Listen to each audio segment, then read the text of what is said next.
Sedikit sombong tidak masuk surga? Apa maksud dari hadis ini? Tidak akan masuk surga orang yang di dalam hatinya ada kesombongan sebesar biji sawi. Hadis yang dimaksud adalah hadis dari sahabat Ibnu Mas'ud radhiyallahu anhu. Nabi SAW bersabda, yang artinya, tidak akan masuk surga orang yang dalam hatinya ada kesombongan sebesar biji debu. Hadis riwayat Muslim. Makna sombong yang dimaksud diterangkan pada kelanjutan hadis. Saat seorang sahabat bertanya kepada Nabi SAW, bagaimana jika seorang suka bajunya bagus, sendalnya bagus? Nabi SAW menjawab, yang artinya, sungguh Allah itu maha indah dan mencintai keindahan. Kesombongan itu adalah menolak kebenaran dan memandang remeh orang lain. Hadis riwayat Muslim. Saat telah tampak jelas kebenaran dalam pandangannya, ayatnya jelas, hadisnya jelas, namun dia tetap saja enggan mengalahkan egonya untuk tunduk pada kebenaran, inilah sombong. Saat seorang memandang dirinya berada di atas orang lain, lebih mulia dari orang lain, lebih sempurna dari yang lain, kemudian memandang selainnya rendah dan hina, itulah sombong. Siapa yang dalam hatinya ada sedikit saja sifat ini, maka tidak masuk surga. Nas'alullah as-salamah, semoga Allah menghindarkan kita dari sifat seperti ini. Tidak masuk surga selamanya. Namun, ancaman tidak masuk surga dalam hadis tentang sombong di atas dan hadis-hadis lainnya yang menerangkan sebuah dosa besar atau maksiat, kemudian diancam tidak masuk surga, maknanya adalah tidak masuk surga secara langsung, yaitu yang tanpa adab dan hisab, dan bukan tidak masuk surga selamanya. Karena ancaman berupa tidak masuk surga yang terdapat dalam Al-Quran atau hadis memiliki dua makna. Pertama, tidak masuk surga selamanya. Artinya, akan berada dalam neraka selamanya, tidak akan pernah masuk surga. Inilah nasibnya orang-orang kafir atau musyrik. Kedua, dia mampir sementara ke neraka untuk dibersihkan dosanya. Kemudian jika telah tiba saatnya, dia sudah pantas masuk surga, Allah akan masukkan dia ke dalam surga.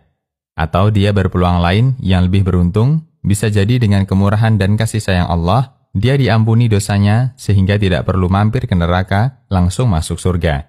Inilah yang berlaku pada orang-orang mukmin yang melakukan dosa besar. I'lam al-anam.